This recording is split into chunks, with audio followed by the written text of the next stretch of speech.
मुस्लिम महिलाओं की शिक्षा के रास्ते में क्या है बाधाएं और कौन ऐसी मुस्लिम महिलाएं हैं जिन्होंने सारी बाधाओं को पार करके पेश की है मिसाल। इसी विषय पर करेंगे चर्चा। आज यह है आवाज द वॉइस और आप देखना शुरू कर चुके हैं दमनजीत ठाकुर शो। हिंदुस्तान को आज़ाद हुए 75 साल से अधिक बीत गए हैं, लेकिन महिलाओं की तालीम की बात आज भी मुश्किलों से भरी नजर आती है।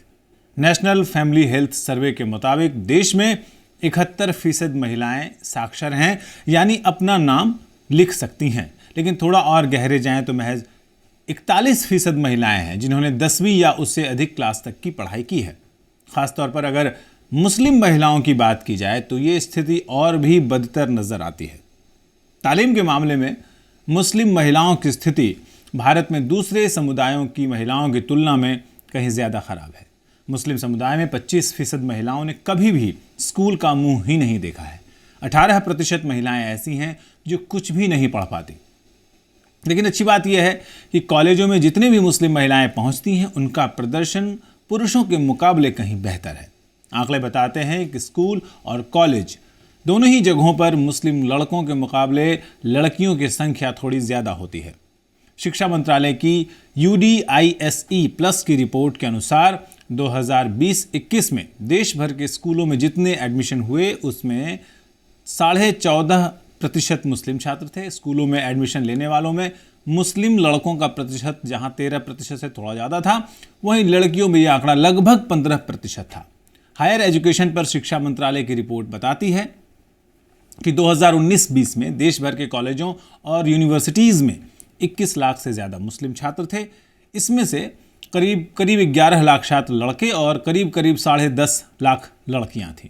कॉलेज और यूनिवर्सिटीज़ में मुस्लिम लड़कों और लड़कियों की संख्या में 8,000 से ज़्यादा का अंतर था।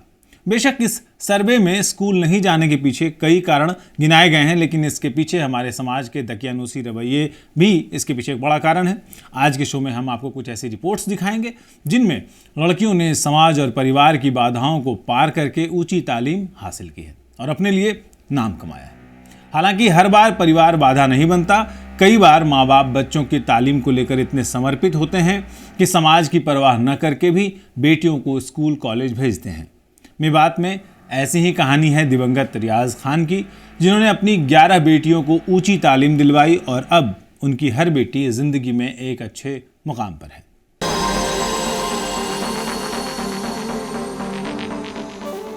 हरियाणा का मेवात विकास के दूसरे पैमाने के साथ तालीम के मामले में भी पिछड़ा माना जाता है।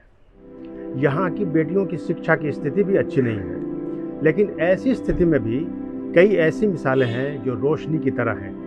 मेवात के रियाज खान की 11 बेटियां हैं, लेकिन उन्होंने अपनी सभी बेटियों को ऊंची तालीम दिलाई और अब उनकी बेटियां पूरे मेवात के इलाके में रोल मॉडल बनी हुई हैं। नूह तावड़ू रोड के रहने वाले रियाज खान और उनकी बेटियों के हौसले आसमान जितने ही बुलंद हैं। पंजाब वक्फ बोर्ड में राजस्व अधिकारी रहे रियाज खान तो अब इस दुनिया में नहीं रहे, लेकिन अपनी 11 बेटियों में उन्होंने शिक्षा की लौ जलाई थी। उसकी रोशनी से पूरा मेवात हैरत में है। उनकी 8 बेटियां आज टीचर बन चुकी हैं। हमारी फैमिली अच्छी थी, पापा अच्छे थे, तो कोई ऐसे खास महसूस नहीं। शुरू में जब यहाँ आए, बेसिकली जब यहाँ आए, जब बाहर थे तब तो कोई दिक्कत नहीं थी, लेकिन जैसे 11th में यहाँ आए, बढ़िया बस फर्स्ट ईयर सेकेंड ईयर में यहाँ आई तो प्रॉब्लम्स तो थी। उस टाइम गर्ल्स एजुकेशन इतना आगे नहीं था जितना आज है। देखते हैं नूह को अगर देखते हैं इंटीरियर मेवात से हटके तो नूह में काफी ग्रोथ है एजुकेशन। अब मेवात की ये बेटियां दूसरे लोगों को तालीम के प्रति जागरूक कर रही हैं। शबनम सरकारी स्कूल में टीचर बनने से पहले लंबे समय तक गैर सरकारी संगठन में काम कर चुकी हैं। शबनम अभी रिठोरा में TGT यानी ट्रेंड ग्रेजुएट टीचर है। इसके पहले वो जिस प्राथमिक स्कूल में थी वो अब मिडिल स्कूल में तब्दील हो चुका है। शबनम की बड़ी बहन नफीसा भी टीचर है। मेरे से कहते हैं बहन मैं ऐसा चाहता हूँ जैसी आप हैं और टीचर भी ऐसे ही। चलो आपकी दुआएं हैं, आपको अच्छा लगता है, मैं ऐसी हूँ, मेरे जैसी और हो, लोग समझते हैं, इज्जत देते हैं। असल में दकियानूसी परंपराओं और बुनियादी सुविधाओं से जूझते हरियाणा के अति पिछड़े जिले नूह में निरक्षरता बड़ी समस्या है। यहाँ छात्राओं का ड्रॉप आउट सूबे के दूसरे जिलों के मुकाबले काफी अधिक है। यहाँ स्कूल और कॉलेजों की संख्या भी कम है, यूनिवर्सिटी तो है ही नहीं। ऐसे में उच्च शिक्षा के लिए मेवात के बाहर जाने के अलावा कोई और चारा नहीं। 3-3 फुट पानी में 2-2 किलोमीटर चलते थे बच्चे जनवरी में। आम तो बात छोड़ो, जनवरी में चलते थे, पैदल साधन नहीं थे, कर रहे थे। और फिर भी कभी किसी ने शिक्षा पहले ना माँ बाप ने ना स्टूडेंट ने मुड़ के नहीं देखा। गाँव और भी है, साधन सही नगली गाँव है, आसपास है जो शहर के पास रोजगार होते हैं, लेकिन कभी न माँ बाप ने किसी को मुड़ के देखा, रोका शिक्षा के लिए, न बच्चों ने कभी पीछे मुड़ा। ऐसे दकियानूसी माहौल में रियाज खान ने अपनी 11 बेटियों को ऊंची तालीम देने का फैसला किया। उन्होंने हमारी परवरिश ऐसे करी और वो खुद बहुत स्ट्रॉन्ग थे, बहुत एक्स्ट्राऑर्डिनरी पर्सनालिटी के मालिक थे वो। अल्लाह ने उनको दिया है। उन्होंने दादा भी थे, उनकी मेरे दादा की खुद एजुकेशन फील्ड में बहुत अच्छा इंटरेस्ट था। क्या थे दादा? दादा बहुत अच्छे पढ़े लिखे थे, उर्दू भी अरबी भी, पूरे खानदान को गाइड करने वाले कोई थे। जो मेरा परिवार जो फ्लोरिश हुआ है, मेरे चाचा ताऊ जो बदौलत मेरे दादा की हुआ है, तो जाहिर सी बात है तो मेरे पापा तो होंगे ही अच्छे। शबनम ने कानून की भी पढ़ाई की है। उनके पति सुहना में वकालत करते हैं। शबनम और नफीसा भी अपने बच्चों को उच्च शिक्षा में आगे बढ़ाने के मामले में किसी की नहीं सुनती। बच्चे अपना करियर चुनकर आगे बढ़ रहे हैं। मेवाती मुसलमानों में लड़कियों की शिक्षा को लेकर माहौल बदल रहा है, मगर इसकी रफ्तार अभी भी धीमी है। बहुत सारे माँ बाप अभी भी बेटियों को स्कूल की जगह मकतब भेजना पसंद करते हैं। हम औरत को ही दूसरी ठहराए कि कैसे एक नया है देश का, जबकि उससे पहले की लाइन हमारे लिए थी। तो हमने वो चीजें उठाई, पैगंबर साहब और इस्लाम की अडॉप्ट वो चीजें की जिसमें हमारा फायदा होता। सरकार यदि इन 11 बहनों को रोल मॉडल बनाकर मेवात में पेश करे तो इस इलाके में महिलाओं की शिक्षा की तस्वीर बदल सकती है। उन्हें देखकर ड्रॉप आउट का प्रतिशत कम हो सकता है। हालांकि लड़कियों को शिक्षा में आगे बढ़ाना है तो इसकी शुरुआत घर से करनी होगी। सब कुछ सरकार पर छोड़ना मुमकिन नहीं या छोड़ा नहीं जा सकता। मलिक असगर हाशमी, आवाज़ द वॉइस, चंदैनी, हरियाणा।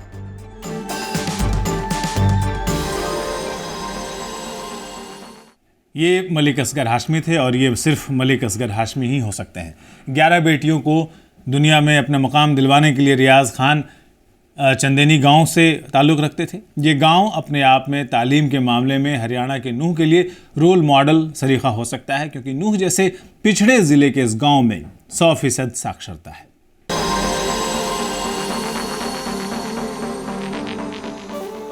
मेवात के बारे में आम धारणा थोड़ी नेगेटिव ही है, लेकिन राजधानी दिल्ली से तकरीबन 70 किलोमीटर दूर बसे 6000 की आबादी वाले चंदेनी गांव में पहुंचते ही मेवात के प्रति आपकी तमाम धारणाएं बदल जाएंगी। यहाँ के लोगों ने अपनी बेटियों को तालीम के ज़रिए तरक्की के रास्ते पर डाल दिया है और इसीलिए चंदेनी को शिक्षा के मामले में रोल मॉडल गांव कहा जा सकता है। हरियाणा के मेव मुस्लिम बहुल मेवात क्षेत्र का नूह जिला पूरे प्रदेश में बुनियादी सुविधाओं, साक्षरता और लड़कियों के ड्रॉप आउट रेट के मामले में सबसे पीछे है। नूह जिले में कुल 441 गांव हैं। सरकारी आंकड़ों के मुताबिक जिले में 941 primary, middle, senior secondary, high, Arohi, Kasturba और मेवात मॉडल स्कूल है। इन स्कूलों में 3691 पद खाली हैं।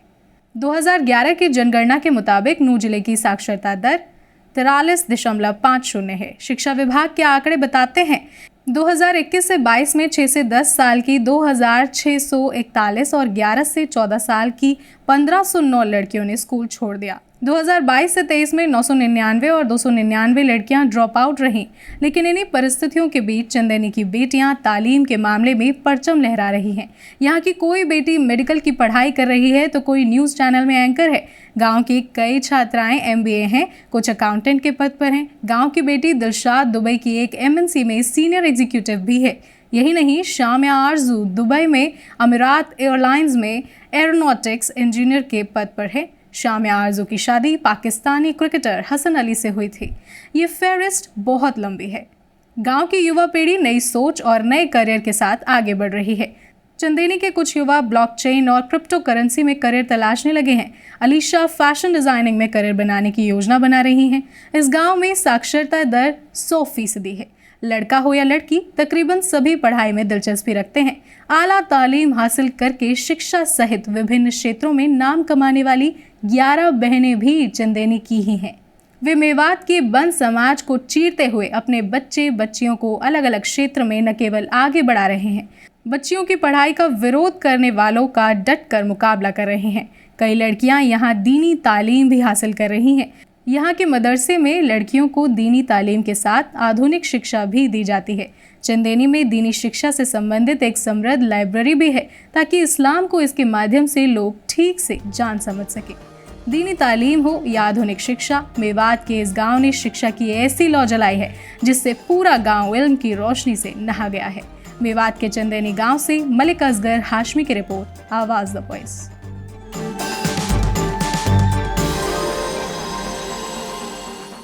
अब आपको दिखाते हैं एक ऐसी लड़की की स्टोरी जिन्होंने पढ़ाई लिखाई के जरिए ऊंचा मुकाम हासिल किया है। वो आसमानों में उड़ती है। आसमान में उड़ना कोई कहावत नहीं है। हना मोहसिन खान वाकई कमर्शियल पायलट हैं और सोशल मीडिया पर बेहद पॉपुलर शख्सियत हैं। शाइस्ता फातिमा की रिपोर्ट।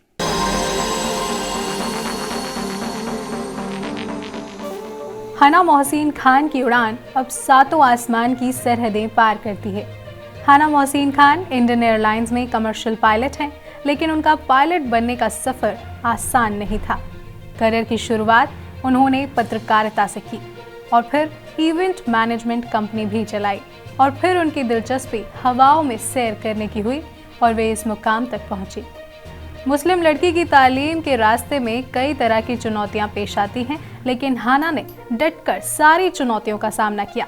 हाना की 10वीं तक की पढ़ाई सऊदी अरब में हुई और इसके बाद वो मेरठ वापस आ गई। सऊदी समाज में महिलाओं और पुरुषों को बराबर नहीं माना जाता है, लेकिन हिंदुस्तान आकर वो मास कम्युनिकेशन में ग्रेजुएशन की पढ़ाई के लिए दिल्ली गई। पढ़ाई लिखाई में अव्वल होने की वजह से हाना ने मास कॉम के बाद इवेंट मैनेजमेंट में हाथ आजमाए और अब वो कामयाब कमर्शियल पायलट हैं। इसके साथ ही हाना सोशल मीडिया पर भी काफ़ी पॉपुलर है। इंस्टाग्राम पर उनके 33,000 फॉलोअर्स हैं।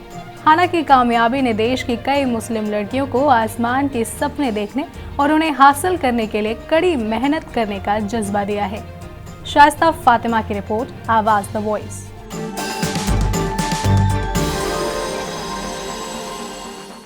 जैसा हना मोहसिन खान ने तालीम के दम पर ऊंचाइयां हासिल की हैं, हम चाहते हैं कि हिंदुस्तान की हर बेटी ऐसे ही शिक्षा के दम पर आसमानों के ख्वाब हासिल करे। हमारे संवाददाता मोहम्मद अकरम ने शिक्षा की अहमियत को लेकर बात की है जामिया मिल्लिया इस्लामिया की कुछ छात्राओं से।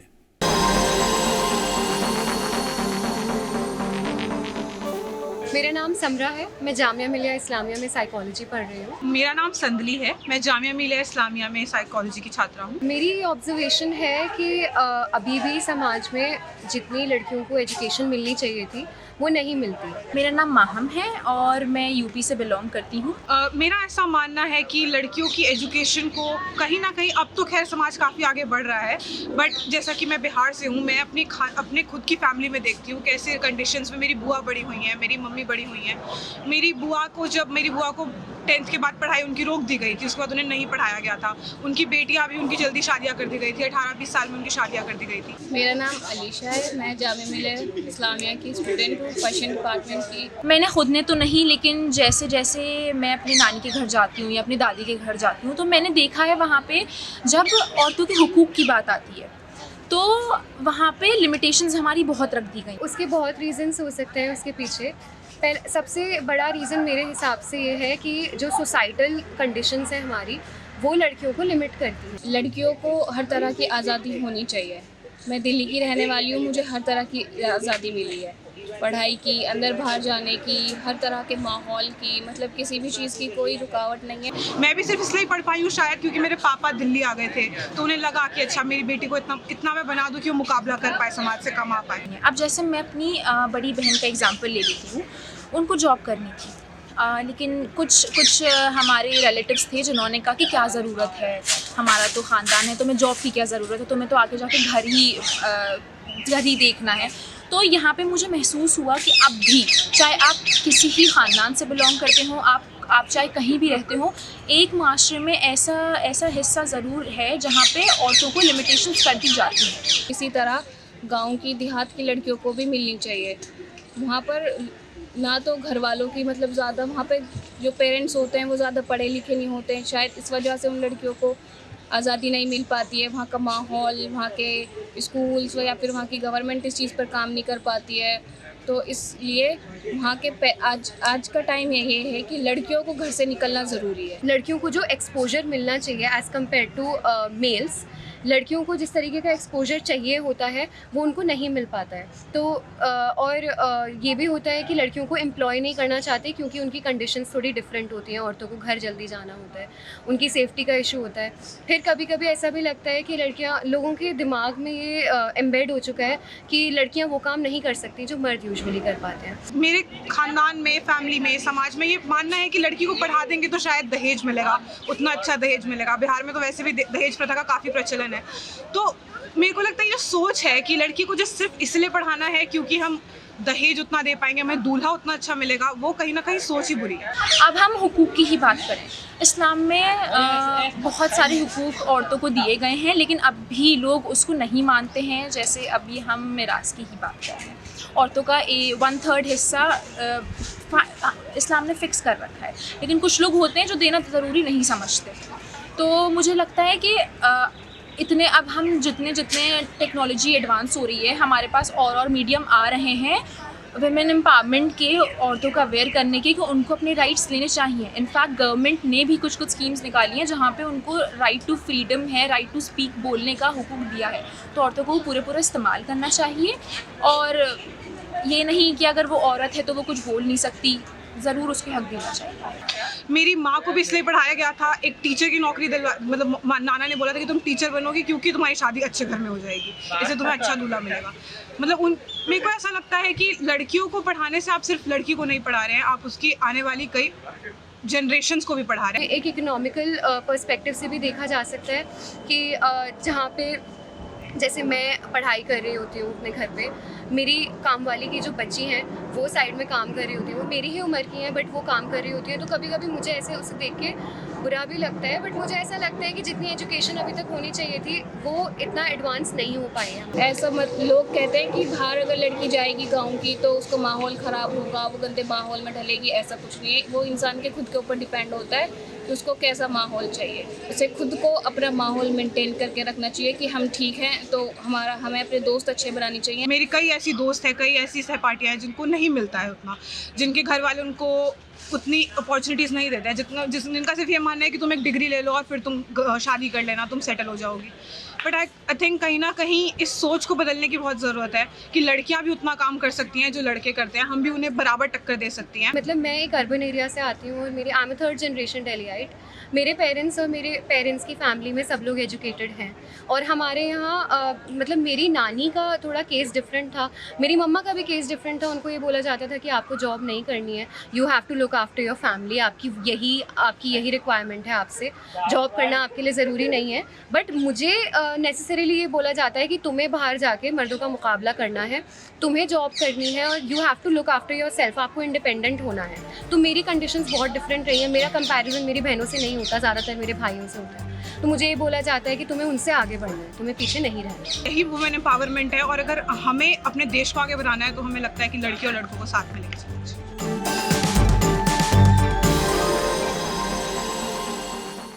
शायर अजीम सैयद हैदर ने लिखा है कि देने वाले तू मुझे नींद न दे ख्वाब तो दे, देने वाले तू मुझे नींद न दे ख्वाब तो दे, मुझको महताब से आगे भी कहीं जाना है। आज जितने भी लोग हमें देख रहे हैं वो ये प्रण करें कि अपनी बेटियों को ख्वाब देखने की पूरी आज़ादी देंगे और उस ख्वाब को पूरा करने के लिए बेहतरीन तालीम दिलवाने के लिए खुद को झोंक देंगे। आज के शो में इतना ही, अगले हफ्ते फिर मिलेंगे किसी ऐसे ही ज्वलंत मुद्दे पर चर्चा के लिए। छोड़ जाते हैं आपको संगीत की कुछ लहरियों के साथ। दीजिए विदा मंजीत ठाकुर को, यानी मुझे और हमारी पूरी टीम को। नमस्कार।